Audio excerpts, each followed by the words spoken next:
Yes. Hop, alors je continue à admettre. Hop, bonjour à tous. Bonjour. Bonjour Bonjour. à tous, bienvenue. Hop, bienvenue. Bonjour. On va accueillir les gens qui arrivent au fur et à mesure. Oui, bonjour. Alors, hop, je vais vous laisser arriver. Bienvenue à tous. Et pour commencer, en attendant que tout le monde arrive, je vais vous proposer d'utiliser le chat pour vous présenter rapidement et puis nous dire peut-être un métier que vous vouliez faire quand vous étiez enfant ou un rêve ou quelque chose.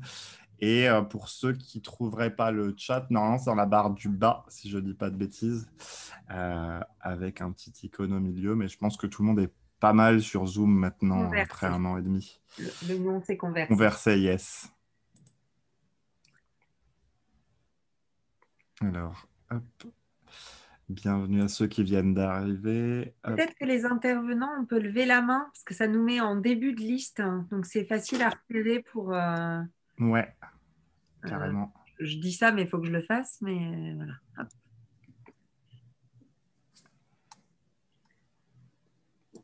Alors, je vais détacher le... On a cartographe, journaliste, yes.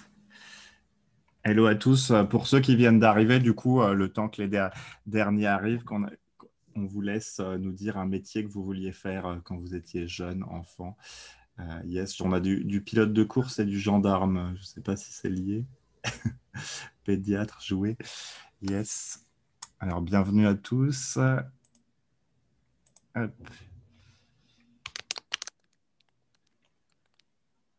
On a un directeur de parc d'attractions. Et n'hésitez pas aussi à mettre en une ligne aussi ce que vous faites actuellement, peut-être. Mettez peut-être actuellement avant, comme ça on sait. Même si a priori, parfois... Enfin, j'espère quand même que... Tac, tac, tac.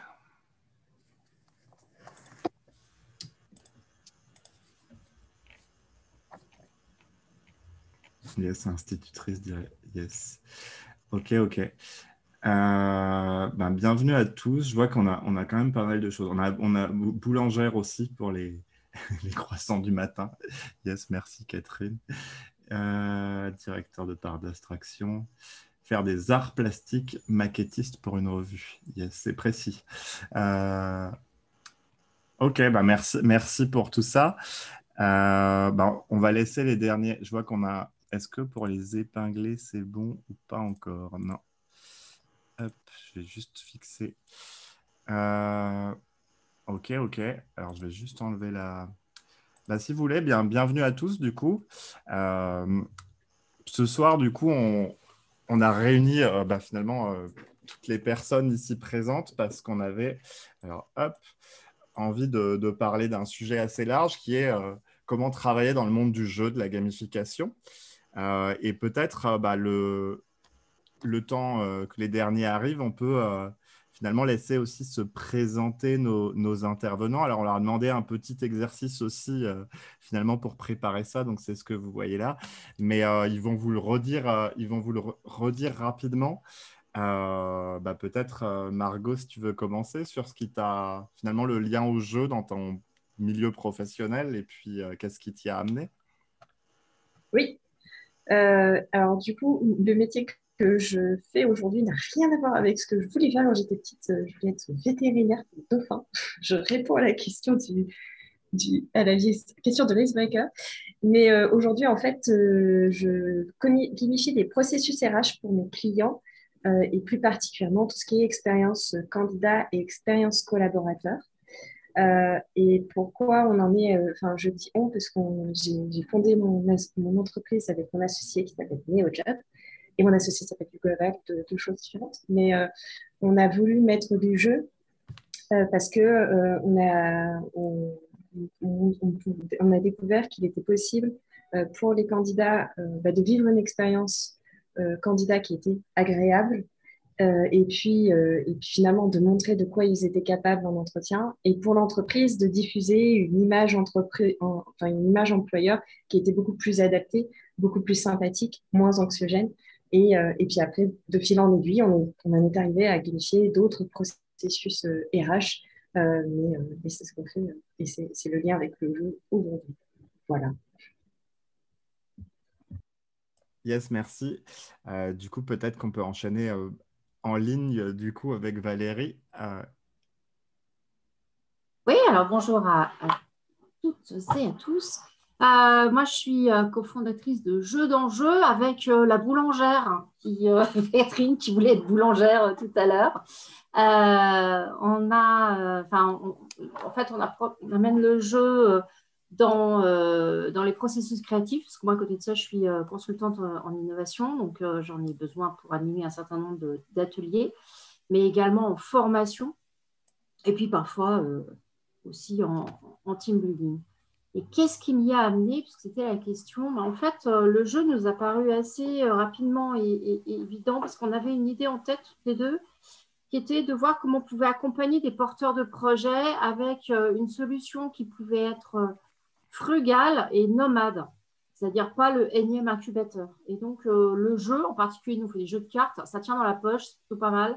C'est dans le côté nomade et frugal, ça nous allait bien. Et puis, on avait autre chose qui était important pour nous et qui l'est toujours, c'est que dans ce monde de l'entrepreneuriat, mais en particulier de la start-up, on a un jargon assez terrible et des méthodes américaines qui nous bouffent tout le temps. Et nous, ce qu'on voulait, c'était travailler pour les entrepreneurs qui sont de tout poil, qui ne parlent pas toujours anglais, qui ne connaissent pas toujours ce jargon. Et donc, notre idée, c'était de travailler aussi des jeux qui soient les plus inclusifs possibles, ce qui veut dire déjargonner. Quand ils sont en français, c'est du vrai français. Quand c'est de l'anglais, c'est du vrai anglais. Et de faire des pieds de nez aux méthodes américaines en amenant des méthodes originales. Voilà un peu l'idée. Et puis, sinon, l'approche pédagogique est arrivée assez naturellement derrière. On est toutes les deux consultantes et on voulait casser aussi le modèle économique du consultant qui vend son temps. Et puis moi, je viens d'une famille de joueurs. Je crois que ça date de mon arrière-grand-père qui a perdu au jeu l'entreprise. Et voilà, et j'ai joué en ligne dès que ça existait avec les Apple IIe. Donc, c'est vieux. Voilà. Yes, merci. Du coup, peut-être Alexandre Quash. Oui. Hello, donc je suis Alexandre Quash. Moi, mon quotidien, c'est d'être consultant dans transformation d'entreprise. Mes clients, c'est plutôt des très grandes entreprises qui ont des très gros projets de transfo. Et moi, pour eux, je les aide à définir un peu ces projets et à monter des communautés qui vont contribuer à cette transformation. Et comment est-ce que le jeu est venu dans ce métier-là et dans ma vie professionnelle? C'est que ça a émergé comme étant le média le plus efficace en termes d'appropriation, d'engagement et de reproductibilité, dans le sens où lorsque je faisais jouer un jeu de développement personnel, développement collectif à un groupe, il y a pas mal de personnes dans ce groupe qui avaient vocation à le reproduire avec d'autres personnes parce qu'ils trouvaient ça fun et ils trouvaient ça important et ils trouvaient ça impactant. Et j'en suis venu à ça et j'y ai associé tout mon background de gamer de jeux vidéo, amateur. Et j'en suis là aujourd'hui avec Open Source Game et l'open source. Ok, yes, merci. Du coup, ensuite, c'est Julien. Julien, il te manque ton micro, je crois. Non, on t'entend pas, Julien. Vous m'entendez maintenant? C'est bon. Super. Bon, je disais bonjour Mickaël, bonjour à tous. Merci pour l'invitation. Donc, pour répondre à la question initiale du icebreaker, moi je voulais faire gendarme. J'ai testé, j'ai pas trop aimé. J'ai continué mes études, forcé par mes parents. Pour finalement arriver en thèse.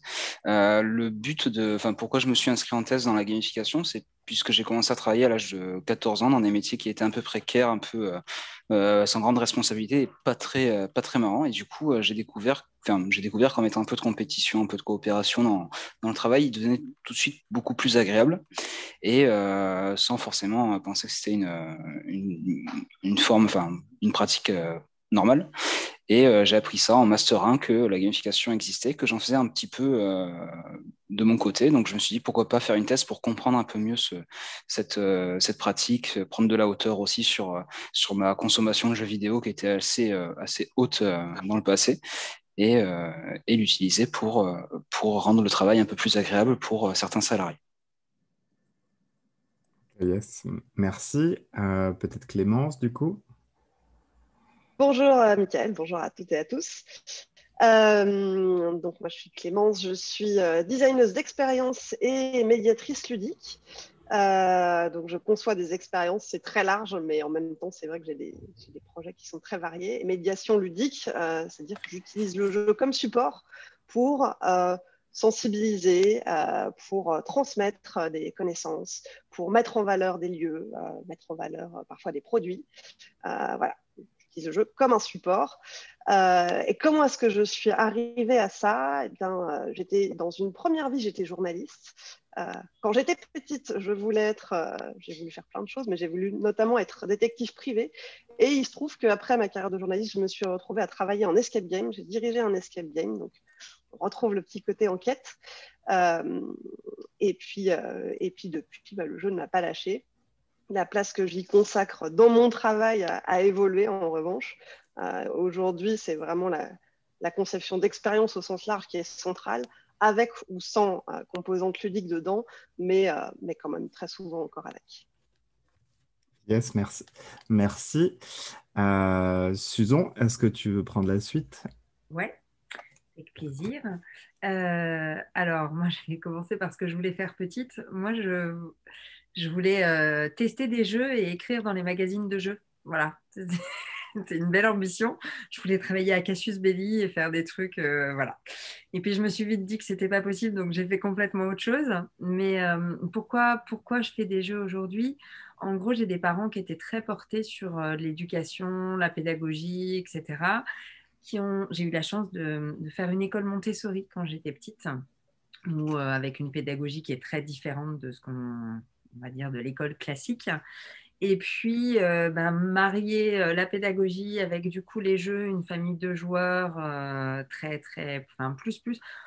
Mon père a fondé avec Xavier Jacus les Semaines de l'Hexagone, ce qui m'a permis d'aller dans des grandes vacances où il y avait plein de joueurs qui allaient jouer. En gros, c'est mettre à disposition des jeux à des joueurs pendant 3 semaines à des adultes. Donc moi, j'ai baigné là-dedans. Donc autant dire que j'ai mis les deux ensemble et j'ai mélangé. Et aujourd'hui, et depuis 15 ans maintenant, je fais de la formation à la pédagogie du coup, et je crée des serious games qui sont utilisés en formation ou dans l'accompagnement au changement. Voilà.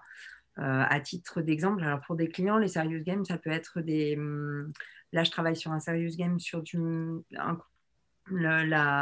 comment en gros inculquer le contrat managérial aux équipes, un autre sur l'analyse des risques, où on travaille, c'est un peu le document unique. Certains parmi vous ont peut-être vu passer Il était une solution qui est sorti il n'y a pas très longtemps, qui est un jeu sur la résolution de problèmes.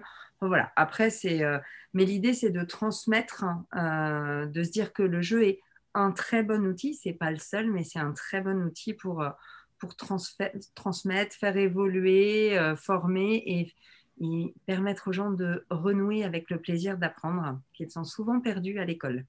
Voilà. Donc voilà ce que je fais et voilà pourquoi j'en suis arrivée là. Yes, ok, merci. Peut-être Clément aussi qui nous a rejoint. Yes. Oui, bonjour tout le monde. Merci beaucoup pour l'invitation. J'ai pas mis ma photo, j'avais pas vu le lien, désolé. Ravi d'être avec vous. Donc moi, je suis le CEO de Coloc. Coloc, c'est une entreprise qui a été créée en 2015 pour faire de la gamification en entreprise. À la base, c'est une idée qui a germé en 2011 quand on a découvert le premier escape game en Europe à Budapest.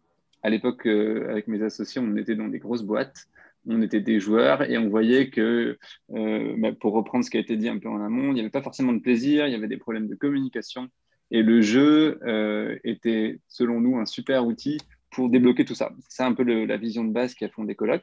Depuis, il y a eu beaucoup de chemin qui a été fait et aujourd'hui, on design des jeux pour principalement des grandes entreprises et on les accompagne tout au long du processus RH, comme Margot, que ce soit de l'onboarding, du recrutement, de la formation, de la sensibilisation aussi.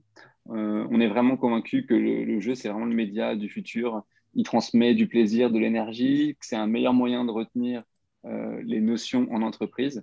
et puis un moyen de rendre la vie en entreprise plus agréable. Ça, je pense que c'est ce qui nous habite tous. Voilà. Faire que le jeu nous fasse passer un meilleur moment, on ne voit pas le temps passer quand le plaisir prend le dessus. Yes, merci. Et puis, il reste Alexandre aussi, qui est un peu à l'origine de ce meet-up aussi.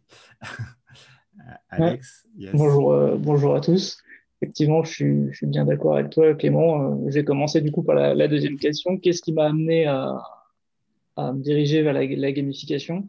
Alors, il y a d'une part le fait d'avoir croisé des problématiques d'engagement dans mon métier, alors plutôt autour de la rénovation énergétique et du coup, la conduite du changement. On se rendait compte qu'effectivement, on n'était pas bien équipé pour sensibiliser les personnes et les inciter à passer à l'action. Donc, quand j'ai découvert la gamification, je me suis dit, bah, c'est un super outil pour ça.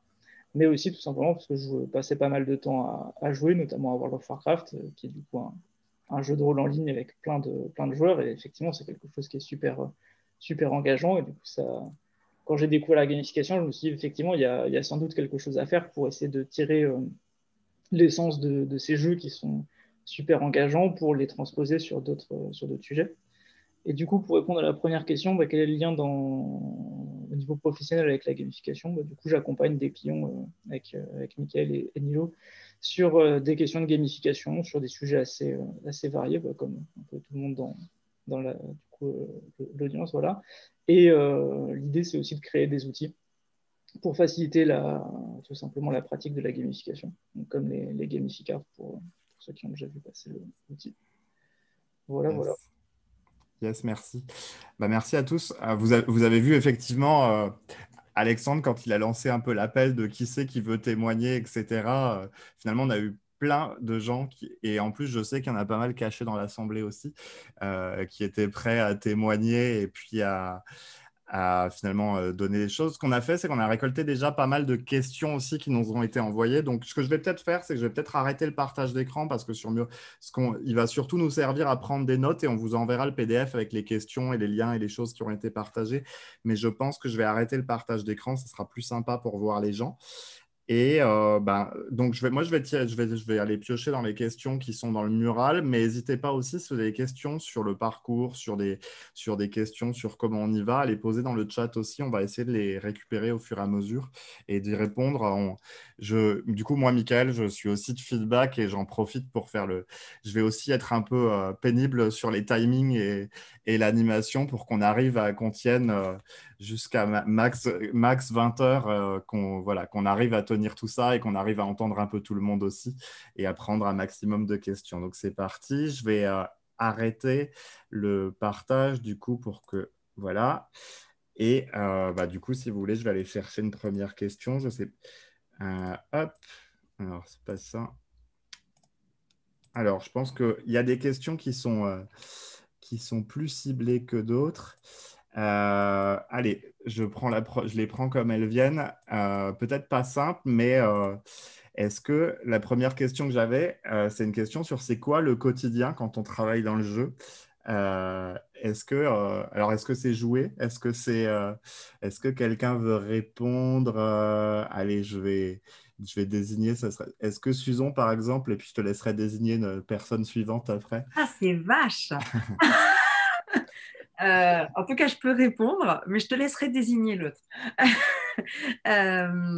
Alors, c'est quoi le quotidien?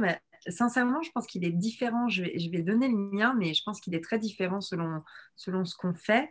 Moi, je fais aussi de la formation. Donc déjà, mon temps, il se répartit entre la formation où je vais utiliser des jeux, mais pas que, et puis la création de jeux.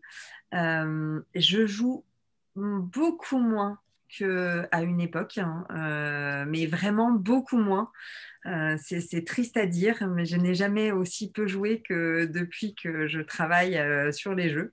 Alors évidemment qu'on continue à être joueur et que je pense qu'on continue tous à jouer un petit peu, mais n'empêche, voilà. Après, on capitalise. Hein. Si peut-être j'en profite, hein, je glisse un conseil, mais pour tous ceux qui se disent ouais, j'ai envie de faire ça, bah faut déjà jouer beaucoup parce que c'est là où on acquiert les mécaniques, les modalités, enfin voilà, un peu tout l'univers du jeu et on s'en empare. Donc on l'a vu, on est tous des super gros joueurs, hein, je pense, où on l'a tous été. et on va capitaliser sur ce qu'on a fait. Donc voilà, alors sur mon quotidien, quand je crée, je me suis aperçue qu'il fallait que j'ai du temps de cerveau dispo. Ça veut dire qu'il faut que si j'ai trop de pression, trop de choses à faire, trop de deadlines, j'arrive pas à créer, j'ai pas les bonnes idées. Donc déjà, mon quotidien, ça va être d'écluser ça quand j'ai besoin de trouver des idées. Et puis après, je vais dessiner pas mal, faire des prototypes, les tester même moi. Et, euh, et puis voilà, créer beaucoup de rendez-vous clients où on va décider des objectifs, des modalités. Voilà. Et on commence par les objectifs. C'est hyper confus. En gros, formation, création, 50-50 et beaucoup de cadrage et de suivi de projet, des devis. En fait, c'est aussi du projet, quoi, créer des jeux. Yes. Donc, voilà. Je m'arrête là. Je ne sais pas si je suis claire, mais en tout cas… Non, je vois plein de choses, pas que jouer, la partie commerciale. Est-ce qu'il y a quelqu'un d'autre qui veut ajouter des choses ou qui veut dire des choses qui l'ont surpris finalement dans son quotidien sur ces sujets-là? Moi, je veux bien ajouter, c'est pas que ce soit surprenant, c'est assez, je me retrouve bien là-dedans. Il y a aussi une partie importante de réflexion en fonction de la situation, du contexte d'un client pour essayer de comprendre comment on va amener le jeu, quel jeu, sous quelle forme, comment, pour arriver à faire en sorte que ça s'intègre bien dans une animation, qu'on arrive bien au livrable attendu, ça ne vienne pas un petit peu comme une pustule dans la journée, et finalement que les gens jouent, en tout cas, nous, comme on a les jeux collaboratifs, il y a des livrables, le jeu, il va faciliter la réflexion, la discussion, ça va un petit peu changer leurs habitudes, mais finalement, il va venir en soutien d'une méthode. Donc, en fait, il y a beaucoup de réflexions, format projet, sur la méthode. Moi, je veux bien rebondir là-dessus aussi, parce que je te rejoins complètement là-dessus, Valérie. Je sais que moi, il y a beaucoup de clients qui venaient me voir au début en disant « Bonjour, on veut tel type de jeu, on veut un escape game », parce que c'était pour ça qu'on me connaissait. Et finalement, dès que je grattais un petit peu sur leurs besoins réels et leurs objectifs, je me rendais compte que ce n'était pas du tout adapté à ce qu'ils cherchaient. Et donc, petit à petit, j'ai développé vraiment la partie de travail, de cadrage de projet en amont pour faire le point vraiment sur quels sont les besoins du client, quel est le public auquel il s'adresse, quels sont ses objectifs, et ensuite pouvoir co-construire avec lui quelque chose qui corresponde réellement à ses besoins. Yes. Beaucoup de travail de cadrage, de préparation. Et c'est pareil dans la recherche sur le jeu, Julien? Dans la recherche sur le jeu, alors pour faire une petite journée type, je lis beaucoup, donc je lis souvent des beaux livres incroyables. Là, j'avais fait une première phase de gros lectures, donc ça fait 2 ans que je fais une thèse, donc beaucoup de lectures pour cerner les concepts de la gamification, comment ça marche, comment marche l'engagement qu'on peut créer avec. Alors du coup, moi, j'ai un défaut, c'est que je ne vais pas sur le terrain pour tester des choses. En fait, je préfère discuter avec les gens qui fabriquent ces gamifications ou qui les vivent. Donc, je connais certains d'entre vous pour avoir discuté avec vous. Pour te paraphraser, d'ailleurs, Michael, je suis un peu le psy du coup des gamificateurs quand je fais les entretiens.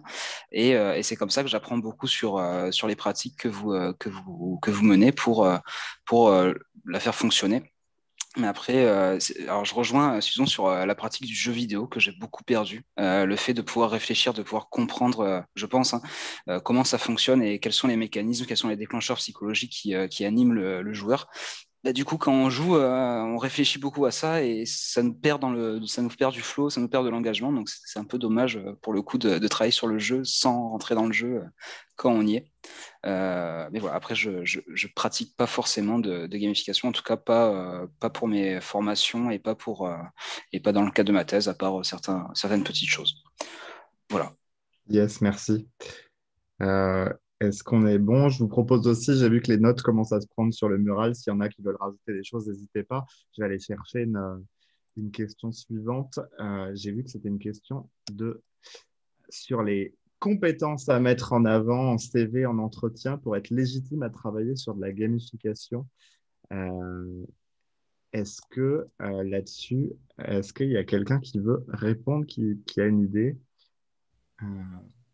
Moi, je veux bien prendre la question, en tout cas commencer à amorcer la réflexion. De notre côté, il n'y a pas de profil type. Il y a effectivement quelques compétences socles importantes à avoir. La notion de créativité, évidemment, ça peut sembler évident, mais il faut le montrer aussi dans vos lectures, dans vos références, votre univers. Montrer en fait quelle est votre identité pour savoir quand vous allez commencer à créer des expériences gamifiées, quelles vont être les orientations qui vont être données. Et pour rebondir sur la question précédente, il y a quand même une notion, en tout cas chez nous, de gestion de projet, rigueur et méthode. Donc, on essaie vraiment d'avoir cette double compétence. Ça donne un peu des moutons à cinq pattes.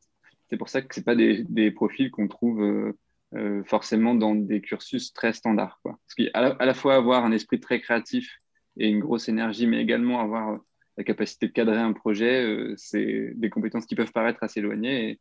Et trouver des profils hybrides, ce n'est pas forcément évident. Yes, merci. Est-ce qu'il y en a d'autres qui ont des compléments?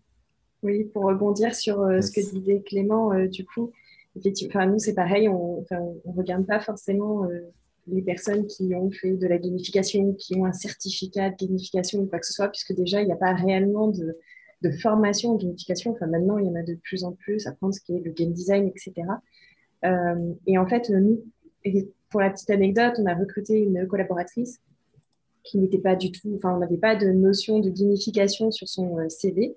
Et en fait, comme notre culture d'entreprise est orientée, on est orienté de gamification, on fait de la gamification, nos entretiens sont gamifiés, et bien en fait, elle s'est prise au jeu. Et même aujourd'hui, elle est force de proposition, elle-même crée des jeux pour nos clients, dans l'animation d'ateliers, pour des processus, etc. Donc en fait, finalement, quand on est une petite, je dirais plus que quand on a une petite appétence pour le jeu, donc effectivement de le mentionner sur le CV, moi je regarde souvent ça de côté jeux vidéo, jeux de société, et puis ça peut m'arriver aussi de poser la question à quel jeu est-ce que vous jouez, mais et encore ça fait longtemps que j'ai pas posé cette question parce que les gens le font naturellement, mais en fait c'est ça, je dirais, c'est plutôt de l'appétence qu'on a pour le jeu et comme le disait Clément, de la créativité quand on est créatif et qu'on arrive et ce côté cadrage aussi, quand on arrive à lier ces deux aspects, on arrive à créer des choses mais qui sont tout simplement magnifiques. Quand on sait que, par exemple, un jeu de société qui s'appelle Terraforming Mars, qui a été un énorme jeu, un énorme jeu en 2018, si je dis pas de bêtises, il a été créé par un doctorant en chimie. Donc, et lui, je ne pense pas qu'il ait particulièrement des compétences de jeu, mais voilà, ça vous montre à quel point, peu importe, on peut rajouter des gamifications sans pour autant être un game designer ou peut juste avoir cette appétence et l'idée aussi, comme un entrepreneur. Moi, je veux bien rebondir là-dessus. En fait, je vous rejoins. Enfin, ce qui a été dit, c'est assez complexe, je pense, dans la tête des gens de réussir à allier les deux, le côté créatif et le côté structurant, rigueur, se fixer des objectifs, etc. Je dirais qu'il y a une qualité, en tout cas, qu'on peut rajouter, qui est une qualité d'écoute. Parce que justement on fait, en tout cas quand on crée des jeux quand on fait de la gamification, quand on crée des jeux pour des clients à la demande, c'est pas nous qui avons nos idées sur nos objectifs, etc. Il va falloir faire parler la personne en face, réussir à déceler quels sont ses objectifs, écouter qui est la cible. Valérie l'a dit tout à l'heure, Valérie Clément je crois d'ailleurs, mais enfin en gros se dire voilà qui est en face, à qui je vais m'adresser, qu'est-ce qui les intéresse et comment est-ce que je vais pouvoir. En fait, une fois qu'on a collecté, qu'on a écouté, c'est une vraie compétence pour ensuite être en capacité de mettre en avant le côté créatif, imaginer des choses qui vont répondre et puis normer, mettre des objectifs pédagogiques, etc. Mais je pense que l'écoute et la curiosité sont deux éléments essentiels qui précèdent en fait le côté vraiment création de game design, quoi.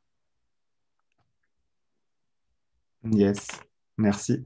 C'est vrai que c'est une question assez complexe. En plus, je pense que on voit déjà avec la diversité de tout ce que vous faites parmi les intervenants. En plus, selon ce que vous faites et en vis-à-vis de qui, c'est pas les mêmes compétences non plus. Est-ce que peut-être Alexandre aussi sur le milieu agile, est-ce qu'il y a pas mal de et sur tout ce qui est serious game, il y a aussi des façons de finalement des choses à mettre en avant particulières? Alors, en complément de tout ce qui a déjà été dit sur comprendre la cible, le cadrage, la créativité, il y a quelque chose qui est un peu implicite, mais qui est très distinctif, c'est la capacité et la discipline de produire. Parce que il y a plein de gens qui aiment les jeux et qui arrivent à imaginer une cible. Et dans le concret, pour avoir un projet réel, avoir des prototypes, des choses à exposer, faut avoir ce goût de produire, d'exposer, de se faire remettre en question, d'arriver à faire la partie parfois pénible de voilà, ça vous plaît parce que c'est drôle de faire les 5 premières cartes, mais après il vous reste 45 autres cartes.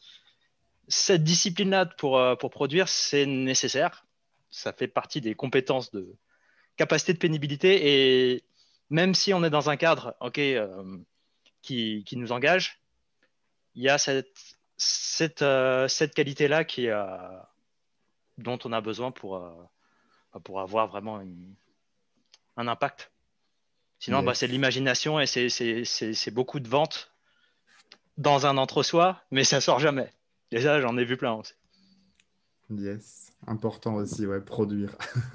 C'est ça, produire. Yes. Charbonner. Merci. Je laisse regarder s'il y a des questions aussi. Non, ça va. Je voulais juste rajouter un petit truc. Nous, on ne produit jamais un jeu seul. On est au minimum 2 ou 3 co-auteurs. Donc, il y a aussi l'humilité de se dire que l'autre t'a dit non, mais c'est n'importe quoi ce que tu as écrit. Enfin, on ne se le dit pas comme ça, mais en gros, avec les formes, d'accepter que non, quoi, on a fait une version martyr, elle va être revue 10 fois et à la fin, le truc qui va sortir, c'était pas du tout ce qui était sorti au départ, mais c'est pas grave, c'est juste génial le truc qui est sorti de la tête de tout le monde. Et ça, c'est pas simple. Quand, voilà, quoi. On se fait remettre en cause et on se remet en cause tout le temps. Ouais, il y a un rapport à l'imparfait, et prendre des feedbacks et des choses qui sont pas encore bonnes et tout, yes. Merci. J'en tire une autre. Alors, plus dur celle-là. C'est Pauline qui nous avait demandé quels sont les profils des gens qui font de la gamification, leur activité principale. J'ai l'impression que beaucoup viennent de l'ingénierie avant, point d'interrogation. Et si on fait de la com ou du marketing? J'avais peut-être une petite question déjà pour nos Enfin, je pense que... Est-ce qu'il y a quelqu'un qui est venu à la gamification directement après ses études ou est-ce que... Oui. Yes, on en a quoi. Margot, yes. Et Julien aussi, du coup, avec sa thèse. J'y suis encore, moi, pour le coup. Oui, tu es encore, effectivement. Yes. Et après, du coup, je sais pas, est-ce qu'il y en a qui veulent répondre? Oui. Sur finalement ce que ça apporte d'avoir fait autre chose avant ou... En tout cas, pour répondre extrêmement vite, moi, j'ai fait autre chose par défaut. Parce que je voulais faire ça, mais pour moi, ça n'existait pas. Et donc, par défaut, j'ai fait de l'agro et j'ai fait du commercial. J'étais technico-commercial dans l'agro. Enfin, rien à voir. Et puis, jusqu'au jour où je me suis dit, mais en fait, je peux. Et donc, j'ai créé ma boîte. Et ça, c'était il y a 15 ans. Mais j'ai galéré il y a 15 ans parce qu'on n'en parlait pas comme ça. C'était pas aussi répandu, quoi. 2005, c'était les jeux en entreprise, c'était pas ça. Mais en gros, c'était par défaut. Sinon, j'aurais fait enfin, je pense que à l'heure actuelle, j'aurais peut-être pas eu le même parcours et peut-être que je serais passée direct à la phase jeu, quoi. Yes. Pour le coup, pour répondre à la question, je me permets du moi, j'ai fait des études de marketing et entrepreneuriat, donc rien à voir avec les jeux. Et en fait, et ensuite, j'ai fait un master en ressources humaines. Et à la suite de nos études avec mon associé, on a fondé notre entreprise NeoJobs. Et en fait, la particularité, c'est que en 2015, en fait, on commençait à sentir ce côté, cette envie pour les jeux et cette appétence que pouvaient avoir les entreprises d'en faire un petit peu plus. On avait pu repérer pendant nos études des actions, par exemple, le jeu Reveal de L'Oréal. Moi, j'avais pu le tester pendant mes études. Enfin, voilà, ce genre de choses. Et en fait, on était tellement intéressés et que par la suite, moi, j'ai fait un certificat de game design qui est donné par le MIT. J'ai suivi cette formation-là. Et par la suite, en fait, c'était aussi beaucoup de jouer à des jeux. On était très joueurs, enfin, on est encore très joueurs avec mon associé, que ce soit jeux vidéo ou jeux de plateau. Donc, en fait, au fur et à mesure, voilà. Mais on a tout de suite été dans la gamification avec mon associé. Yes. Tac, est-ce que quelqu'un d'autre veut rebondir là-dessus? Peut-être Alexandre Duhart, non? Sinon, moi, je viens très rapidement. Yes, vas-y. Je pense qu'on a la chance, du coup, comme le disaient les personnes précédentes, je pense qu'on a la chance de bénéficier de la connaissance sur les serious games et on surfe sur le succès des serious games qui est publicité de plus en plus et qui est utilisé pour, comme le dit Laurent, pour le besoin d'enseigner autrement car le public change. Et du coup, cette gamification, mais du coup, les premiers mots de la gamification, quand même, je crois que les premiers termes en sciences, en tout cas, sont sortis en 2009-2010, avec une grosse définition en 2011. Et du coup, on l'a vu un peu en retard en France. Mais je pense qu'on surfe sur le bénéfice d'image qu'a eu ces serious games, ces jeux sérieux, tous ces jeux-là. Et je pense que le profil des gamificateurs aujourd'hui, c'est des gens qui sont passionnés, puisqu'il faut trouver ce métier, il faut le trouver on nous l'apprend pas forcément comme ça, ça apparaît pas sur les fiches de l'ONICEP, et du coup on se questionne pour voir s'il existe un métier comme celui-là, puisqu'on aime les jeux, puisqu'on aime cette façon de faire, et du coup on recherche par nous-mêmes. Voilà. Yes, merci. D'ailleurs, c'est peut-être un point aussi à préciser dans les intervenants, etc. Enfin, on aura l'occasion d'en reparler aussi, mais je pense qu'il y en a beaucoup où on est dans le cas de faire la gamification en plus d'autres casquettes, d'autres métiers, et où ce n'est pas forcément un métier à plein temps non plus. En tout cas, ça se cumule à d'autres casquettes. Yes. Je ne sais pas si sur cette question-là. Sinon, j'en ai vu une passer aussi qui c'est qui? J'ai un petit truc à rajouter sur ça. Par rapport au fait que si tu as vu beaucoup de gens qui ont fait de l'ingénierie avant, maintenant, vu les types de projets, la complexité des projets, c'est de plus en plus rare qu'il y ait du monoprofil pour sortir un gros projet. Et quel que soit ton background de base, c'est au cas par cas de comment est-ce que tu pourras promouvoir ce que tu apportes de différent justement par rapport à ce qu'il y a de courant. Voilà, comme marketing, c'est peut-être moins courant dans les personnes que tu as rencontrées, mais tu as quelque chose à apporter. Il ne faut pas hésiter à y aller et se dire, là, comme je ne ressemble pas, je ne vais pas pouvoir apporter. C'est plutôt, comme je ne ressemble pas, je vais pouvoir apporter quelque chose de différent et arriver à ce niveau de complexité de projet qui est celui d'aujourd'hui. Ok. Yes, merci. Peut-être je vais en profiter pour prendre une question au vol que j'ai vue sur le chat.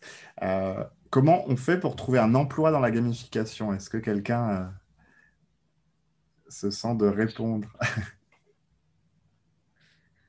Est-ce que Clément est là? Parce que je crois que c'est lui qui a la plus grosse entreprise de gamification ici. Du coup, il pourrait plus facilement. Ah, mais je ne sais pas s'il est revenu. Ouais, je ne le vois pas. On a perdu l'iPhone de Clément, je crois. C'est ça. Tristesse.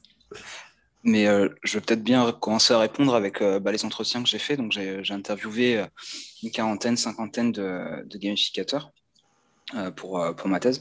Et j'ai l'impression que c'est comme je disais, c'est des profils de passionnés et des gens qui se mettent souvent en indépendant pour réaliser ce métier-là.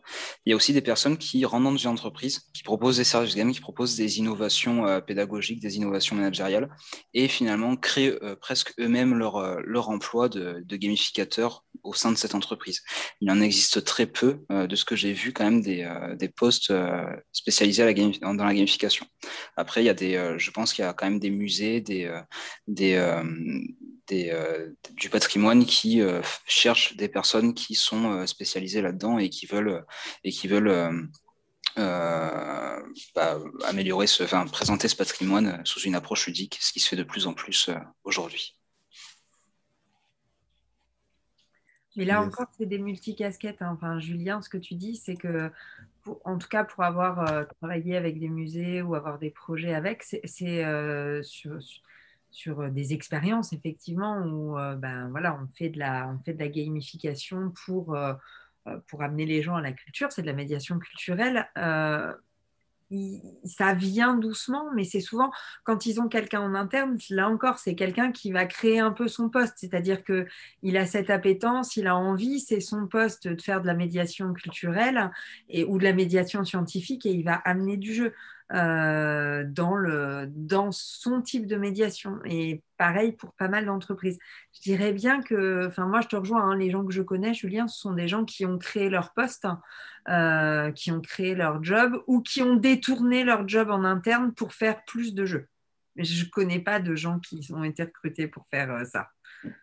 Après, j'ai vu sur LinkedIn quand même qu'il y avait pas mal de conseils départementaux qui cherchaient des personnes qui, pour justement valoriser le patrimoine, qui avaient des compétences ludiques de mise en jeu.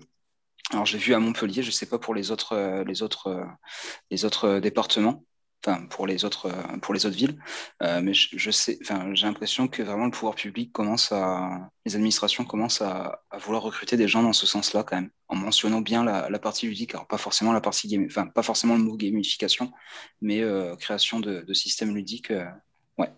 En tout cas, c'est une partie.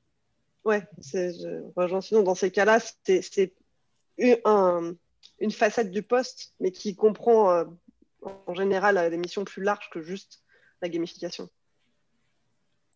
Yes. Je crois que Juste pour pardon, vas-y Alexandre, parce que tu as commencé.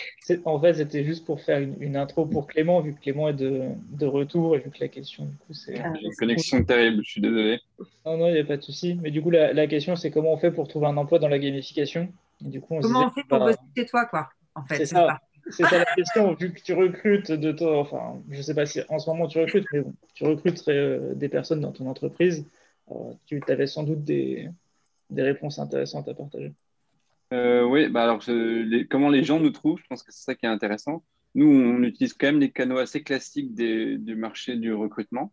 Et comme le disait Margot, pas sur des postes, ça va être un poste chef de projet avec une composante de gamification. Donc, c'est pas l'unique facette du poste, comme je le disais tout à l'heure, avant d'être coupé par la connexion.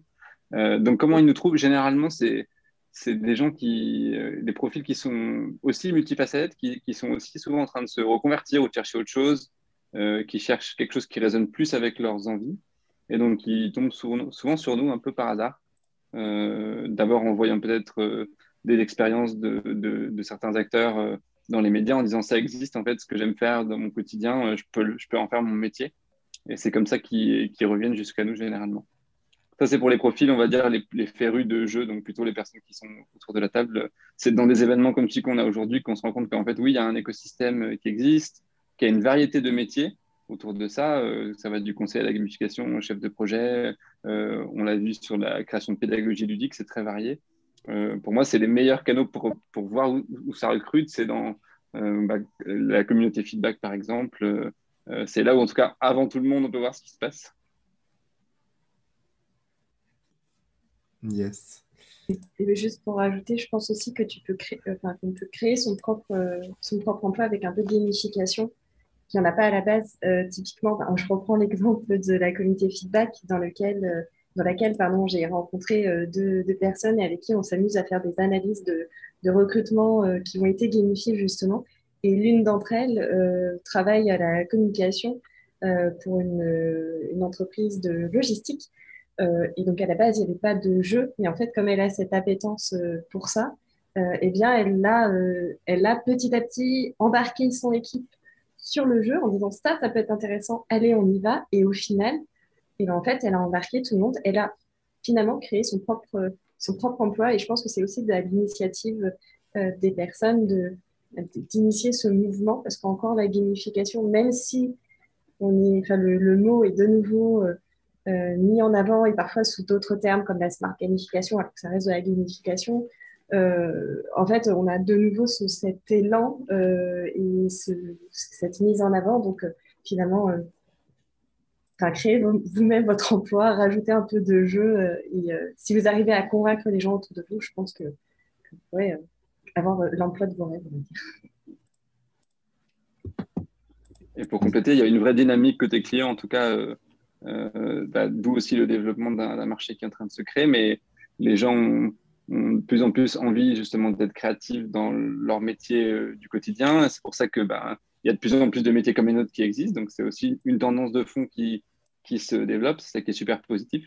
Donc, au début, c'était des profils durs à trouver, des métiers un peu de niche, mais il y a une vraie tendance de fond qui se dessine. Et tu le disais, tout ne se fait pas via des prestataires comme nous. De plus en plus en interne, la culture du jeu est développée. Donc, ça nous pousse, nous, prestataires de la gamification, aussi à monter le niveau.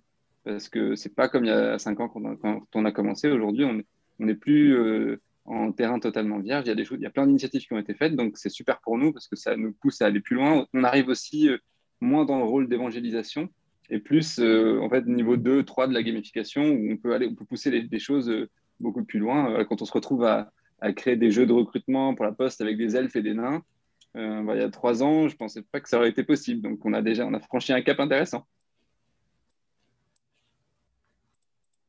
Yes, c'est plutôt enthousiasmant. Est-ce que allez, je vais prendre je vois qu'en plus il y a plein de bonnes suggestions aussi dans le chat. Entre autres de pratiquer, de faire des game jams, de faire des choses et puis de voir. Je vais aller choper une question suivante. Moi, c'était une question de Ingrid qui nous demandait, je suis beaucoup autodidacte dans ce domaine et je me demande comment professionnaliser ce que je teste ou ce que je voudrais tester. Est-ce qu'il y en a qui ont des bonnes pratiques, des pistes sur comment on passe de je teste dans mon coin à je rends ça plus pro? Peut-être le travail qu'on a fait et qui peut être, je pense, peut-être une source d'inspiration pour Ingrid, essayer de poser sur le papier une méthodologie qui te sera propre, c'est-à-dire voir déjà décomposer le travail tel que tu peux le réaliser aujourd'hui, le schématiser et faire une sorte de boîte à outils à chaque étape. C'est comme ça que nous, on a commencé. En tout cas, au début, c'était très learning by doing. On faisait des choses et on voyait ce qui marchait pas. Et puis, avec les projets qui se sont accumulés, on a vu des tendances qui se reproduisaient. C'est comme ça qu'on a formalisé une méthodologie de travail selon les formats, selon les types de clients aussi. Donc, cette première étape, ça pourrait être poser sur le papier ta façon de travailler et puis, en début de projet, la proposer aux personnes avec qui tu vas travailler pour voir quelle est leur réaction et comment tu peux ajuster. Et puis, sur chaque grande étape du projet, avoir une petite boîte à outils qui permet de dégainer facilement le bon outil et puis surtout d'être assez agile pour changer si ça ne correspond pas au contexte. Yes. Je peux répondre aussi sur ce point-là Yes. de comment aller tester les choses. Il y a pas mal de communautés, de groupes qui se sont lancés ces dernières années, que ce soit Feedback, Labo des jeux, enfin pas mal de communautés en ligne ou en physique, de gens qui font ça en dehors du temps de travail, donc où il n'y a pas une grosse pression sur de devoir le ventre avant et de solliciter des sous, et qui sont des gens férus, qui sont des gens qui veulent tester. Donc, ça peut être un chemin d'aller tester tes créations pour de vrai, dans des publics, dans des événements. C'est une approche un peu associative des choses. Et là, tu auras pas mal de retours et ça te permettra de créer une expérience, même si ce n'est pas directement dans le contexte professionnel, c'est avec quand même des professionnels, mais dans leur temps perso. Yes. Je ne sais pas s'il y en a d'autres qui ont des expériences de comment je passe à une méthode, comment je professionnalise ce que je fais. Non, ce qui a été dit beaucoup, c'est-à-dire effectivement essayer de prendre un peu de recul, mais comme on prend du recul sur les mécaniques de jeu et quand on analyse comment ça se passe, quels sont les procédés et quels impacts ils ont, on a assez rapidement quand même ce regard sur comment est-ce qu'on crée. de quoi on a besoin. Moi, je disais tout à l'heure que pour créer, je sais que j'ai besoin de calme, j'ai besoin de faire autre chose et j'ai besoin de temps pour décanter. Sinon, ça ne vient pas forcément, ou alors c'est un peu le coup de peau. Mais donc voilà, essayer de séquencer, de se dire voilà, quelles sont les étapes et puis prototyper en fait, faire tester. Et au bout d'un moment, oui, ce que disait Clément, la boîte à outils, elle se remplit. Et puis, on sait que les tests, on va capitaliser sur notre expérience. Donc, voilà, les tests, je les fais d'abord peut-être avec des gens. Je fais plutôt tel type de test où je vais plutôt tester la mécanique, mais sans tester les règles. Puis ensuite, je vais faire tester les règles avec le jeu et où moi, je suis juste en observation. Et puis ensuite, je vais faire tester où je suis plus du tout là. Enfin, voilà, il y a des différentes étapes. Mais ça, c'est juste prendre du recul sur sa pratique. Yes. Et comme disait Susan, l'aspect bêta-testeur est ultra important. Moi, je sais que dans enfin, quand on conçoit quand on gamifie des processus pour nos clients, on les encourage fortement à avoir déjà impliqué certains collaborateurs, enfin, en tout cas les utilisateurs finaux, dans le processus de création, si c'est possible, bien sûr, parce que c'est pas forcément le cas. Et puis derrière, c'est aussi de les faire tester. C'est ce qu'on a fait là pour une entreprise. Et en fait, les gens ont adhéré. Et parfois, il y avait des choses qui ne leur convenaient pas dans le processus de gamifier. Donc, on a revu ces éléments-là. Mais ce n'est pas ce qu'ils ont testé qu'on a pu le faire. Et c'est vrai que cette phase est importante pour la suite. Et ça permet aussi de professionnaliser et d'avoir cette phase de test. C'est important dans la méthodologie. Yes, merci. J'avais entendu des auteurs de jeux qui disaient qu'une bonne partie du succès d'un auteur de jeu de plateau, c'était sa capacité à trouver des nouveaux bêta-testeurs pour tester plein de fois son jeu. Donc voilà. Je pense qu'on aura vu, effectivement, il y a plein de choses aussi, effectivement, sur les endroits où tester qui passent dans le chat, on vous en notera. Mais c'est vrai qu'il y a plein d'occasions de le faire. J'avais peut-être... Je vais prendre une des questions suivantes qui était, et là je crois qu'il y en a pas mal qui ont des réponses. Est-ce que c'est un plus de savoir coder, créer une appli, utiliser des logiciels pour gamifier, ou est-ce qu'on peut aussi s'en passer parfois? Moi, je veux bien répondre. Parce Yes. que j'ai appris récemment, je me suis mise récemment au digital. Je viens du live, de l'IRL à la base. Et oui, c'est utile. C'est super utile. Ce n'est pas une obligation. On peut tout à fait faire des prototypes avec du carton, des ciseaux, du papier et des crayons. Vraiment, c'est même comme ça qu'on commence. Mais savoir prototyper en plus, et il y a des manières simples de le faire en digital, pas forcément en codant, mais en utilisant par exemple des logiciels de maquette numérique comme Figma ou Sketch. Ça peut permettre aussi de faire du prototypage rapide, typiquement des jeux de cartes, de façon très, très simple. Et avec un rendu tout de suite pro. Et voilà. Yes. Est-ce qu'il y en a d'autres qui ont des expériences heureuses ou douloureuses avec le code? Moi, j'élargirais peut-être la réflexion sur, en fait, plus on a de skills complémentaires, plus on sera rapide pour prototyper. Donc, c'est vrai qu'aujourd'hui, c'est le code qui est la skill bonus, je pense, qui est vraiment intéressante pour aller plus vite sur des tests. Mais on en parlait sur du design. Pareil, si on a la capacité de faire via, par exemple, un Figma, un petit prototype rapide, ça ne demande pas, c'est des outils de no-code qui permettent d'avancer rapidement. Si on est manuel, pratique, on disait que le ciseau, c'est des skills que tout le monde n'a pas forcément. Donc, en fait, plus on a une palette large, même si on n'est pas à 100% et qu'on ne maîtrise pas forcément, en fait, on va déjà au niveau, un des niveaux les plus importants qui sont les premiers tests, pouvoir défricher très rapidement sans avoir à faire appel à une très grosse équipe, quoi. Ça permet d'être plus agile. Yes. Alors moi, je peux prendre une question aussi à la volée que j'ai vue passer. C'était Catherine qui nous posait la question de est-ce que vous inventez des jeux nouveaux ou est-ce qu'on s'inspire de ceux qui sont déjà existants? Les deux. Oui, c'est ce que j'allais dire. Vas-y, Margot, hein, si tu veux répondre. Je dirais un mix des deux en fait, parce que en fait, il y a parfois des mécaniques de jeu qui marchent très bien. Et d'ailleurs, dans les jeux de société, c'est marrant parce qu'on se faisait la réflexion avec mon époux il y a quelques temps. On testait un nouveau jeu et on disait, ah, c'est marrant, ces mécaniques de jeu-là, je les ai trouvées là, et ça me rappelle ce jeu-là, ce jeu-là, ce jeu-là. Et en fait, c'est souvent un mix. Donc, soit ça va être effectivement une création et on va reprendre des mécaniques qui ressemblent à des jeux existants, soit il y a des jeux qui sont faits, qui peuvent très bien fonctionner. Mais je trouve qu'il y a toujours un détournement, entre guillemets. Enfin, on ne fait jamais un copier-coller. En tout cas, on adapte toujours, on revoit un peu, on retravaille. Mais il y a des petits éléments qu'on peut retrouver et qui peuvent nous faire penser. Ce qui peut être aussi rassurant pour le client en face et pour les utilisateurs parce que c'est quelque chose qu'ils connaissent. Donc, c'est un peu plus facile. Mais je dirais que c'est un peu... ça dépend. Yes.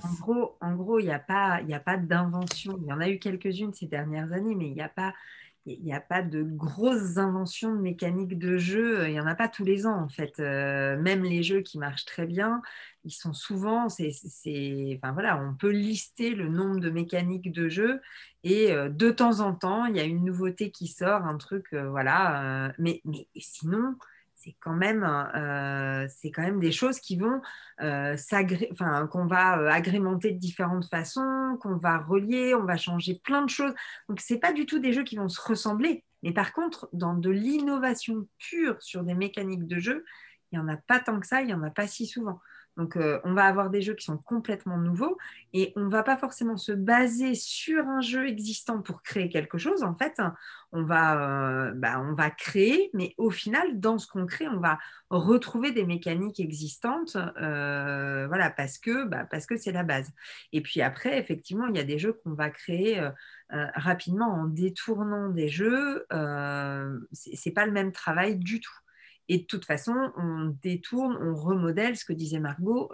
Sinon, il n'y a pas d'œuvre créative et on est sur du plagiat et c'est pas notre travail, quoi. Ou alors on appelle la personne et on fait les choses avec elle, mais c'est pas ça notre travail. Alors je module parce que ça, pour le coup, ça c'est mon travail. C'est pas tant de créer que de faire de l'usage. S'il y a des ressources qui sont open source et disponibles sur Internet avec tout le déroulé et que ça a déjà fait ses preuves à côté, moi comme j'ai pas le même métier, je suis pas une agence, très clairement il y a plein de fois où je dis bon, regardez, on a pris cette source, bien sûr on la cite, mais on va au plus rapide et au plus impactant et à ce qu'il y a avec un bon équilibre risque-valeur. Et on dit, bon, ok, ça a l'air d'être ça, on y va. Et après, bien sûr, il y a la modulation, mais encore une fois, c'est pas les mêmes gammes de métiers, donc enfin, c'est pas les mêmes, pas les mêmes gammes d'intervention, même les mêmes types de métiers. On est totalement d'accord et il y a plein de choses où ça marche. Je vois Laurent qui dit effectivement qu'il a des tournées concept. Il y a plein de jeux, enfin là, j'en ai derrière moi des dizaines de jeux qu'on peut utiliser, qu'on peut détourner. Mais après, c'est pas de la création de jeux à ce moment-là. Et j'entends bien quand c'est open source et pour en avoir créé des jeux open source, bien sûr, ils sont à disposition et il faut les réutiliser. Et plus ils sont utilisés, détournés, remodelés, voilà, et mieux c'est, parce que c'est open source, donc autant que ça serve en fait. Yes. Après, il y a une pratique qui s'appelle le serious gaming qui consiste vraiment à prendre le jeu comme un jeu de société comme le Monopoly et à l'utiliser sans le modifier vraiment pour arriver à un but précis. Je prends l'exemple de Laurent le fait très bien, mais je prends aussi l'exemple de mon co-encadrantesse qui a pris la bonne paye pour apprendre la compta. Et à travers l'utilisation du jeu avec le plateau, avec les mécanismes de jeu de la bonne paye, on apprend à l'étudiant à étudier la compta. Mais après, oui, on peut piquer, enfin généralement on pique, on réutilise les mécanismes de jeu qu'on a trouvés dans d'autres jeux, puisque c'est très compliqué d'inventer de nouveaux mécanismes de jeu. Et je pense d'ailleurs, désolé, je réfléchis en parlant, désolé. Je pense que le fait de reprendre des mécanismes de jeu qui existent déjà, ça permet aussi d'accentuer tout ce qui est, ça permet de travailler tout ce qui est sur l'UX design, en fait, que l'utilisateur sait déjà utiliser comprend et sait déjà utiliser ces modes de jeu. Et du coup, réutiliser ces mécanismes de jeu dans une gamification, dans un serious game qu'on crée, en fait, va le rappeler, va le ramener à ce jeu-là et il aura moins d'efforts intellectuels, cognitifs à utiliser pour s'engager et comprendre la méthode de fonctionnement de ce que vous allez créer. Il y a un gros avantage puisque moins l'utilisateur met de ressources cognitives à comprendre les règles, plus il a de ressources pour intégrer les messages qu'on veut lui faire passer, comprendre ce qu'on veut lui faire comprendre, etc. Donc clairement, il ne faut pas des jeux trop compliqués, en tout cas en formation, ou avec une montée en puissance sur l'acquisition des règles, mais c'est une vraie réflexion sur la complexité du jeu qu'on doit avoir en fonction de son objectif, là encore, et de la cible, et on revient à ce qu'on a dit au début. Pour compléter, je trouve qu'il y a le même sujet avec les thématiques et les univers. Je ne sais pas si vous ressentez la même chose, mais pour des soucis d'accessibilité, on va souvent sur des univers qui se ressemblent. Donc je trouve que c'est un des principaux défis pour nous de se renouveler là-dessus. Je ne sais pas si vous partagez le moi point. j'ai plus des freins. Tu vois, je suis ravie d'avoir entendu, c'est toi qui disais que la Poste, tu mets des lutins et des elfes. Moi, j'ai galéré avec une institution que je ne citerai pas, pour qui c'était très compliqué d'avoir des dragons, des princesses, etc. Et il y a eu vraiment voilà, il a fallu expliquer l'intérêt du décalage, etc. pour le faire passer, mais c'est compliqué. Sinon, voilà, c'est plutôt ces univers où coller avec des univers qui correspondent en fait au client, à la personne qui se dit ben ça c'est accessible pour ma cible, tiens l'espace ça va leur parler, mais je vais pas leur parler de dragon par exemple. Je peux leur parler de navette spatiale, mais pas trop de dragons et de pouvoirs magiques, ça non. Donc en fait chaque entité, chaque entreprise, chaque client a des choses qui passent et qui passent pas. Il y en a qui sont super ouverts et d'autres c'est un peu plus complexe. Yes. Alexandre, tu voulais ajouter quelque chose tout à l'heure ou pas, finalement? Kima ou... Non, je crois que c'était... Non, Susan a bien complété. Ok. Yes. Je sais pas. Je pense que sur l'IP des jeux, on va peut-être, j'ai vu la question passer, on va peut-être un peu sauter la question parce que c'est un point assez compliqué, mais en résumé, je laisserai ceux qui veulent compléter dans le chat ou sur le mural. Ce que j'en sais, c'est que globalement, on peut bien protéger des images, on peut bien protéger, mais que c'est difficile de breveter des mécaniques précises. Et donc, l'IP des jeux, c'est un sujet assez compliqué et je pense que ça pourrait être l'objet d'une conf à part entière. Mais après, s'il y en a qui ont des bonnes ressources ou des choses, je pense qu'on pourra les partager. Peut-être que je vais prendre une question un peu plus... Ah, il y avait une question simple, mais qui est intéressante potentiellement aussi. C'est est-ce qu'on peut faire de la gamification si on ne joue pas beaucoup aux jeux vidéo? Est-ce qu'il y en a qui ont des expériences de j'y viens sans y jouer beaucoup? Du coup, j'ai questionné beaucoup de gamificateurs. Il y en a beaucoup qui ne jouent pas aux jeux vidéo, aux jeux de société, par contre, oui. Je pense que c'est juste un plus, un gros plus, si on joue aux jeux vidéo pour comprendre ces mécanismes-là. Après, je ne sais pas pour les autres ce que vous en pensez. Je pense qu'il y a une question qui est peut-être pas simple, c'est beaucoup, ça veut dire quoi? Oui, aussi. Je dirais que ça dépend aussi de ce qu'on veut faire. Typiquement, nous, on n'a absolument aucun rapport avec les jeux vidéo. Donc, je pense que dans le collectif, il n'y en a pas beaucoup qui jouent aux jeux vidéo. Il se trouve que moi, j'ai un fils qui est tombé dedans quand il était petit, puis qui n'en sort pas même en étant grand. Donc, du jeu vidéo, j'en vois tous les jours. Mais ça aide de comprendre en quoi ça amène des choses. Par contre, selon le type de jeu et selon le type d'entreprise, parfois ce ne sont pas les codes du jeu vidéo qui vont fonctionner et il va falloir les ramener à quelque chose qui est beaucoup plus proche de leur quotidien pour pas leur faire peur. En parallèle de discussions sur vos dragons et les princesses, je mettais un mot à Catherine en me disant, tu vois les dragons et les princesses chez Jeux d'enjeu, moi carrément pas quoi. C'est pas du tout notre univers, mais ça veut pas dire, voilà, c'est rigolo, mais je pense qu'il faut qu'il y en ait pour tout le monde, et ce n'est pas, il faut pouvoir prendre les codes là où c'est intéressant et pouvoir regarder ce qui est intéressant en termes de mécanique de jeu en fonction finalement du support. Et je reviens toujours à la même chose, hein, de la cible, la méthode, du machin qu'on va mettre à la fin, quoi, enfin, de la stratégie qu'on met derrière, quoi. Yes. Ok, donc c'est bien, mais c'est pas indispensable. Et je pense que ça doit valoir à peu près pour tous les types de jeux, que c'est un gros plus quand même de. Allez, je me permets de compléter, mais je pense que ce qui est intéressant, c'est de tester des trucs variés surtout, et pour plein de types de publics et de gens différents, parce que c'est aussi là qu'on va l'appliquer. Je regarde l'heure, yes, ça va. N'hésitez pas s'il y en a aussi des questions de gens qui sont en live. Je pense qu'on peut aussi, j'en ai encore une ou l'autre pour la fin, mais je me dis c'est aussi intéressant de prendre les questions des gens qui sont là. En même temps, je vois, est-ce qu'il y a des liens entre la pratique sportive et la gamification, mais avec une contrainte. C'est Maxime qui pose la question, mais sans évoquer le e-sport.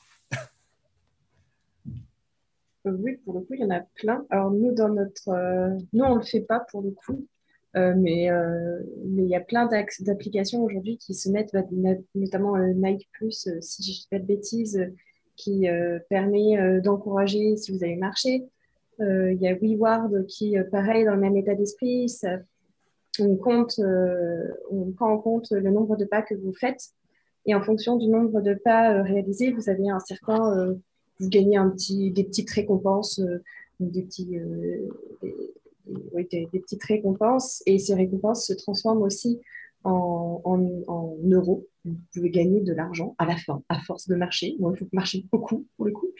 Et vous avez aussi des challenges. Donc là, typiquement, on a une gamification vers la pratique, pour pratiquer le sport qui est simplement aller marcher. Euh, et puis après, encore une fois, tout dépend du client, de ce qu'ils veulent, de ce qu'ils ont envie de faire. On avait imaginé aussi nous, on avait imaginé pour un client à destination des étudiants un challenge qui devait inclure pas mal de notions RSE, mais aussi sportives. Et justement, c'est de comment faire pour à fixer des objectifs, qu'est-ce qu'ils allaient gagner à la fin, comment ça allait se comptabiliser, etc. Voilà, ça dépend beaucoup des personnes. Pour le coup. Yes. Ok, j'ai vu qu'il y a plein d'exemples aussi, le Ring Fit, les Zombie Run, enfin plein de choses qui sont passées, nos grands classiques. Yes, est-ce qu'il y a d'autres questions qui passent par Je pense yes. qu'aussi, quand c'est pas un jeu qui fait bouger et qui fait faire du sport, enfin en tout cas c'est pas ça, il y a beaucoup de connivence dans les vocabulaires, dans tout l'univers en fait du challenge qui fait qu'on se dit bah ouais c'est un peu pareil. Mais non, mais dans l'absolu, il y a beaucoup d'emprunts d'un côté et de l'autre, quoi. Ouais. Si je peux me permettre de répondre sur ce point-là de l'activité sportive et de la gamification. Au-delà du côté, il y a des jeux où il y a une activité sportive. Moi, je donne un peu le contexte. Moi, ça fait des années que je me forme à être instructeur d'arts martiaux. Et c'est pour ça que vous voyez les armes ici, là, sur le côté. Il y a pas mal de mécaniques qui sont dans les jeux, qui étaient déjà présentes dans la façon dont sont structurées les activités sportives, qui sont, je sais pas, des mécaniques de progression, des adversaires de plus en plus gros, tu as de la coopération, des choses comme ça. Donc, l'observation des interactions dans ton activité sportive va te permettre de t'approprier certaines mécaniques que tu vas recoder dans des activités professionnelles, dans un cadre de gamification. Donc, bon, en tout cas, c'est énormément de choses qui sont dans Open Source Game, en fait, qui sont extraites des arts martiaux et de comment sont structurées les écoles d'arts martiaux. Et si jamais une de tes questions était, voilà, j'ai une pratique sportive forte, est-ce que je peux aller dans la gamification ou dans l'autre sens? Oui, c'est les interactions humaines et les leviers d'engagement dans une activité récurrente. Donc, clairement, il y a des gros liens. Yes. Alors, yes, on a... Merci pour la question et puis merci pour toutes les réponses. Je vais peut-être aller chercher une des une des dernières questions. J'en avais une qui était, alors le temps que je retrouve, qui était un classique, mais est-ce que vous avez un bon lien, blog, livre pour commencer et du coup, je crois que c'est Marianne qui posait la question. Alors, sachant qu'on peut essayer d'avoir de la variété de ressources, si vous avez des podcasts, des choses de n'importe. Je pense qu'on peut partager dans le Murad ou dans le chat directement et on pourra facilement faire un post ou mettre sur le Meetup ou ce genre de choses. Enfin, pour les gens en tout cas qui n'auraient pas récupéré, je peux se débrouiller comme ça. Je vois qu'on a Célia Audin dans le cerveau du gamer, yes, sur l'UX des jeux vidéo.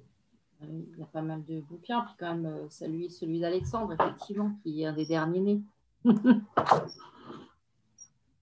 Merci pour le partage, effectivement. La puissance de la gamification, Julien, tu dis? Ouais, alors Alexandre, il est très bien ton livre, mais du coup, je pense qu'il faut avoir une première connaissance quand même de la gamification. Et je trouve que ce livre de Ambroise Collomb, voilà, exactement celui-là, Valérie. Je trouve qu'il est très... on peut rentrer très facilement dedans. Il y a un niveau de lecture qui est très facile. On passe par la neuro, on passe par l'histoire, et je trouve ça vraiment très agréable. Et puis quand même, entre chaque chapitre, il met des starters de Pokémon, et on voit que c'est un homme de goût, rien qu'à ça. Yes, je vois qu'Alexandre, tu cites For the Win de Kevin Verbach. Il a aussi un MOOC qui est assez costaud et disponible sur Internet pour les anglophones très motivés. Yes, je vois. Ouais, exactement. Et pour des gens qui veulent un peu d'histoire et de connaissances, on peut aller chercher plus loin. Oui, ouais. Yes. C'est un des fondateurs avec Huizinga, yes. qui sont super intéressants. Yes. Alors, est-ce qu'il y en a qui ont voulu donner? C'est pas le plus ardu à lire. Hein. C'est pas le plus simple à lire, pardon. Donc, mais ça dire ceux qui vont se jeter pour l'acheter. Voilà. Yes. Hop. Ouais. J'ai celui-là aussi pour ceux qui lisent l'anglais sur le game design qui est très bien, très costaud, mais que j'ai regretté de ne pas avoir acheté 5 ans plus tôt. Ça m'aurait peut-être fait gagner du temps. Je le mettrai aussi dans les liens. Il est dispo en français aussi, mais seulement en numérique, malheureusement. Ouais, en version physique, c'est très limité à s'arracher. Je crois qu'il n'y en a plus ou qu'ils ne sont pas encore arrivés. Yes. Ouais, je vois The Theory of Fun aussi qui est assez intéressante, et puis il y a les Forky of Fun je crois que ça vient de Amy Joachim que Laurent conseille aussi, qui est vraiment sympa pour entrer dedans et comprendre les déterminants. Il y a aussi la philosophie du jeu vidéo qui est assez sympa pour comprendre un peu pourquoi on joue, qu'est-ce qui nous anime dans le jeu, et c'est assez cool à lire. Alors, j'en profite pour vous donner une fonctionnalité intéressante de Zoom. Vous avez 3 petits points en bas du chat pour enregistrer la conversation si vous voulez récupérer des références ou des choses qui ont été données dans le chat. De toute façon, on vous refilera tout ça. Mais s'il y en a qui sont pressés ou qui manquent de lecture pour cet été, voilà. Est-ce qu'il restait des questions? Je pense je voyais aussi qu'il y a le musée de la carte à jouer à Issy-les-Moulineaux. Je ne peux qu'abonder. C'est un musée très sympa pour ceux qui sont en région parisienne ou qui passent sur toute l'histoire des cartes à jouer et les pratiques qui vont avec. Et il y a pas mal de belles pièces aussi dedans. D'ailleurs, il n'y a pas que des cartes. Ouais. Ça vaut le coup de regarder. Il y a parfois des expos. On en a eu. Moi, je suis sur la Cité du Design à Saint-Etienne. Il y a eu un super jeu sur toute l'histoire du jeu vidéo. Une super expo qui était vraiment intéressante où on pouvait tester plein de trucs, des jeux récents, des jeux anciens, des jeux indépendants. C'était vraiment intéressant. On a eu sur Lyon des choses sur l'histoire du jeu avec le musée d'archéologie, pardon, et du coup, ça racontait comment finalement, au fur et à mesure des civilisations, on a adopté le jeu dans nos pratiques, pas uniquement avec les enfants. Et voilà, donc c'est intéressant de regarder parce que parfois il y a comme ça des choses qui sortent parce que c'est dans l'air du temps et je pense que c'est pas mal d'aller les voir, quoi. Yes, merci. Je voyais qu'il y a une question dans le chat. Est-ce que certains ont des exemples dans la santé de gamification ou de jeux dans le domaine de la santé? Oui, je viens d'en mettre un. Yes. Et il y a eu un jeu aux États-Unis c'était un petit jeu vidéo où justement pour inculquer sur le diabète, où c'était comme les petits Tamagotchi où les enfants devaient s'occuper, sauf que là ils devaient s'occuper du diabète de leur faux animal de compagnie. Et ça a été extrêmement pédagogique parce que c'est pas facile d'inculquer les conséquences, la régulation, les piqûres, etc. Enfin voilà, comment est-ce qu'on s'administre l'insuline, les doses, etc. Et de le faire sur un tiers et de le faire d'ailleurs aux familles complètes, ça a été une vraie réussite. Ce jeu, il a vraiment été ultra efficace. Et puis, il y a tous les jeux qui sont produits par Jérôme Nicolas avec le Génopole et Généton en fait de sensibilisation pour toutes les maladies génétiques, pour expliciter et faire comprendre aux personnes atteintes de maladies génétiques ou à leur famille, à leurs proches, voilà, quelles sont les mécaniques. Et ils ont produit pas mal c'est de la médiation scientifique, mais ils ont fait des trucs absolument super. Donc à voir, et d'ailleurs ils sont régulièrement utilisés soit sur sur des expos ou des salons, soit à la Cité des Sciences. Yes. Ok. Non, je pense qu'il y en a plein, effectivement. J'en ai vu passer, j'ai vu Foldit, qui est un grand classique aussi. Il y en a plein dans la santé. Yes. Est-ce qu'on a encore une question ou est-ce qu'on clôture tranquillement? Tac, je regarde. Je pense que de toute façon, il y en aurait plein des questions. Juste Ouais. pour vous dire un truc, en fait, dans la littérature sur la gamification, il y a 70% des sujets, c'est la formation, la santé et l'animation de communautés de crowdsourcing. Voilà. Okay. Donc, il y a beaucoup d'exemples là-dessus. Puis après, il y a tout ce qui va être l'utilisation de la Wii ou d'autres outils dans les hôpitaux et surtout dans les EHPAD qui est très connu. Yes. Ok, cool. Alors, je vois des exemples sur la construction de jeux Ecoville, mais je ne suis pas sûr d'avoir compris si c'est une question. Pas sûr. Je ne sais pas. Yes. En tout cas, ok, c'est un exemple. Donc, Ecoville, yes. En tout cas, je pense que là, on a répondu à pas mal de questions. Je pense qu'on a...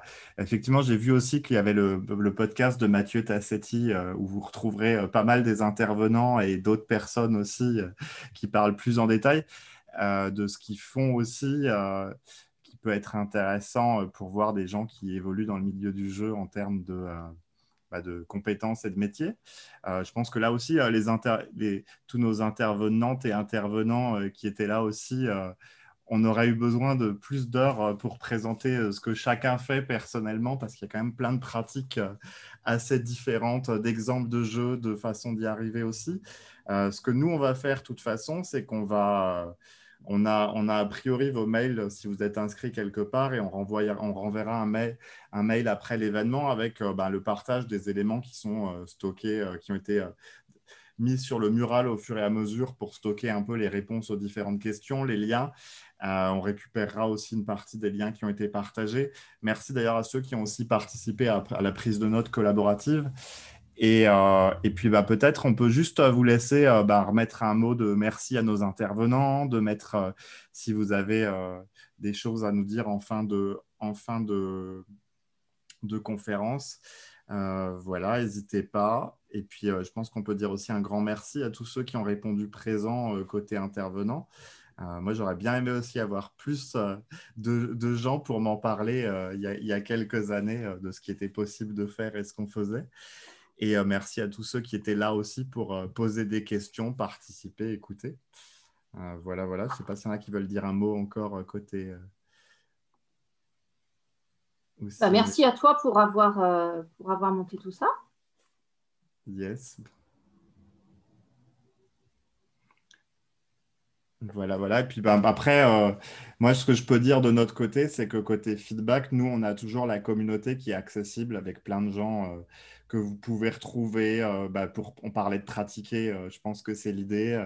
Je crois que ici aussi, dans les liens qu'on vous enverra, il y a pas mal de choses à faire avec les différents intervenants et intervenantes sur les communautés respectives. Donc voilà, Alex est en train de vous mettre le lien. Et puis nous, on va organiser plusieurs autres webinaires prochainement, dans les prochains mois en tout cas, c'est sûr. Et puis à continuer à démocratiser un peu ce qu'on peut faire autour de tout ça. Et puis c'est bien, on n'est pas tout seul. il y a du monde et comme on a dit avant, il y a un bel écosystème aussi. Donc c'est chouette. Merci à tous. Et puis Merci pour le regard. Merci beaucoup. Merci beaucoup. Merci. Bonne Bonne soirée à tous. Bonne soirée et Très bonne soirée. Bye. Soirée. Alors, je vais couper Bonne soirée. l'enregistrement.